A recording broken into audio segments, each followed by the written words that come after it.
যদি জুলাইয়ের ভিতরে জুলাই সনদ অর্থাৎ জাতীয় সনদ প্রণীত না হয়, সেজন্য দায়ী থাকবে এই সংস্কার কমিশন, ঐক্য কমিশন এবং এই অন্তর্বর্তীকালীন সরকার।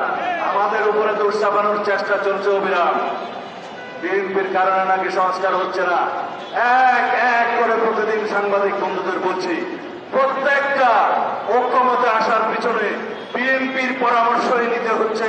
বিএনপি প্রত্যেকটা ঐক্যমত পোষণের জন্য এগিয়ে আসছে। যেহেতু আমাদের এই প্রস্তাব হচ্ছে ৩১ দফা প্রস্তাব জাতির জন্য সংস্কারের,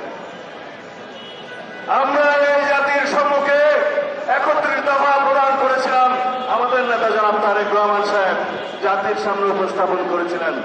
২০২৩ সালের ১৩ই জুলাই আমরা উন্মুক্ত জনসভার মধ্য দিয়ে সেই সংস্কার প্রস্তাব আমরা উপস্থাপন করেছিলাম।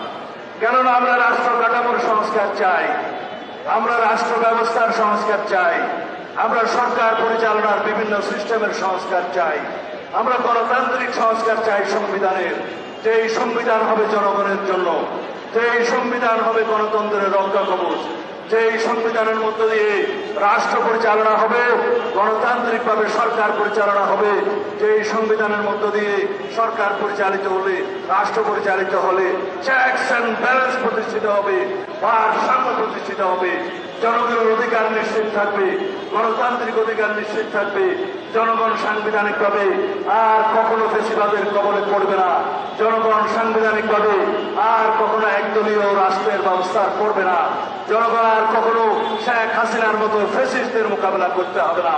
সেই রকম সংবিধান আমরা প্রণয়ন করতে চাই, সংশোধন করতে চাই, সেই রকম রাষ্ট্র ব্যবস্থা এবং সরকার ব্যবস্থা প্রতিষ্ঠা করতে চাই। সেই জন্যই দিন রাত ২৪ ঘন্টা আমরা সংস্কার কমিশনের সাথে বসছি, আলাপ করছি, সমাধানে যাচ্ছি, ঐক্যমতে পৌঁছাচ্ছি। এইভাবে আমরা একদিন এই সনদ তৈরি করতে পারবো। তবে এই কথা সত্য, শতকরা শতভাগ প্রস্তাবে হয়তো গণতন্ত্রের মধ্যে সবাই একমত হতে নাও পারে। সেটাই আমাদের জন্য গণতন্ত্রের বিউটি। গণতন্ত্রের সৌন্দর্য হলো আমরা সর্ববিষয়ে হয়তো একমত হব না, কিন্তু আমরা জাতির স্বার্থে, জনগণের স্বার্থে, দেশের স্বার্থে, গণতন্ত্রের স্বার্থে আমরা সবাই একই রাষ্ট্র ঐক্যবদ্ধভাবে এগিয়ে যাব।